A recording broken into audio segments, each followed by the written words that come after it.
Hello all, welcome to family dental clinic. I am a dentist doctor Ashish Sharma. आप लोगों को ये मैं क्लियरली बताना चाहता हूँ कि मेरे सारे वीडियोस जो होते हैं वो सिर्फ क्लिनिकल ओरिएंटेड नहीं रहते, ट्रीटमेंट ओरिएंटेड नहीं रहते। कुछ वीडियोस ऐसे भी बनाता हूँ मैं जो इन्फॉर्मेटिव होता है, जो लोगों को इन्फॉर्मेशन प्रोवाइड करता है कि उनको क्या करना चाहिए, उनके जनरल हेल्थ और डेंटिस्ट्री दोनों के बारे में। आज का ये वीडियो उसी चीज़ के ऊपर है, आपके जनरल हेल्थ और डेंटिस्ट्री से रिलेटेड है।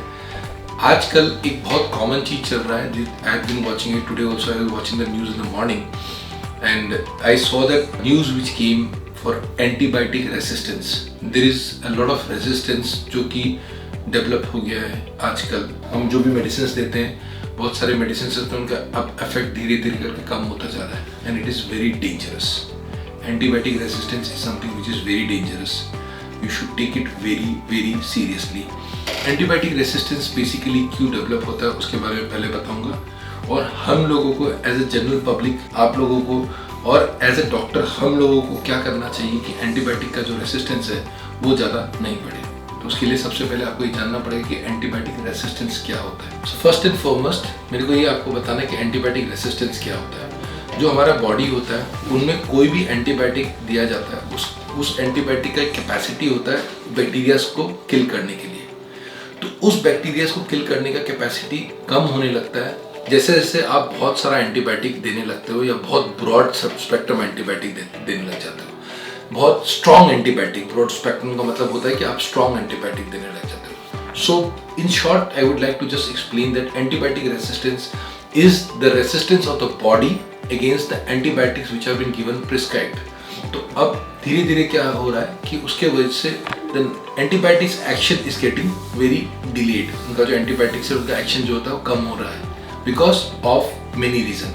पहला रीजन क्या है कि बहुत स्ट्रॉन्ग एंटीबायोटिक शुरू में प्रिस्क्राइब किया जा रहा है, that is also not good. Second reason कि जो कुछ पेशेंट्स होते हैं जिनमें एंटीबायोटिक का रिक्वायरमेंट नहीं होता लेकिन उनको दे दिया जाता है। So that is another reason that the patient doesn't need antibiotic but still उसके बॉडी में वो एंटीबायोटिक्स जा रहे हैं। थर्ड रीजन कि patient is not eating the medicines regularly and completing the entire course of the medicine. Supposedly एक medicine दिया गया है, एंटीबायोटिक दिया गया है, उसने बैक्टीरियाज को किल करा, आपको डॉक्टर ने बोला 5 डेज के लिए वो मेडिसिन खा रहा है, आप 3 दिन तक वो दवाई खाई, उसके बाद आपने उस दवाई को डिसकंटिन्यू कर दिया।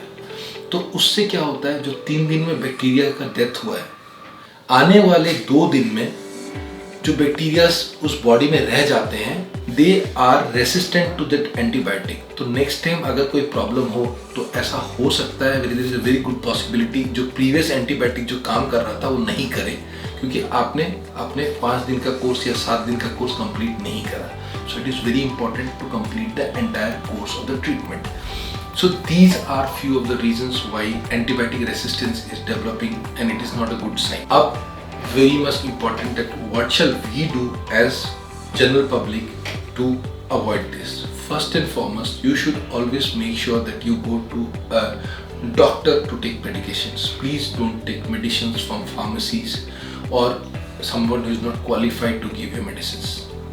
Second thing, आपको जो ड्यूरेशन ऑफ ट्रीटमेंट, जो duration of course of treatment दिया गया है वो पूरा कंप्लीट करें। बीच में मेडिसिन को नहीं छोड़ना चाहिए। आप 5 days you have to complete 5 days, 7 days you have to complete 7 days, irrespective of you are having pain, infection or not, you have to complete the entire duration of treatment. Now what shall we as dentists and doctors do? First thing, that we should not prescribe antibiotics to patients who don't need it. Many of the patients who come to me and मैं देखता हूँ कि उन लोगों को बस infection नहीं है, उनको इन्फ्लेमेशन है, उनको एंटीबायोटिक्स की रिक्वायरमेंट नहीं है, but then it is been prescribed, whatever it is, it happens.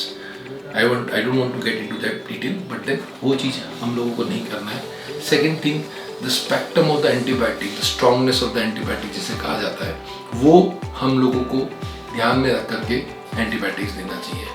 Antibiotic resistance अगर बढ़ता गया, ये प्रॉब्लम बढ़ता गया, तो there might be a day where it will become very difficult to control infection. So at last I would like to say that take care of it. These are the few points which you have to take care. First is that don't take medicines from any pharmacies or unqualified doctors.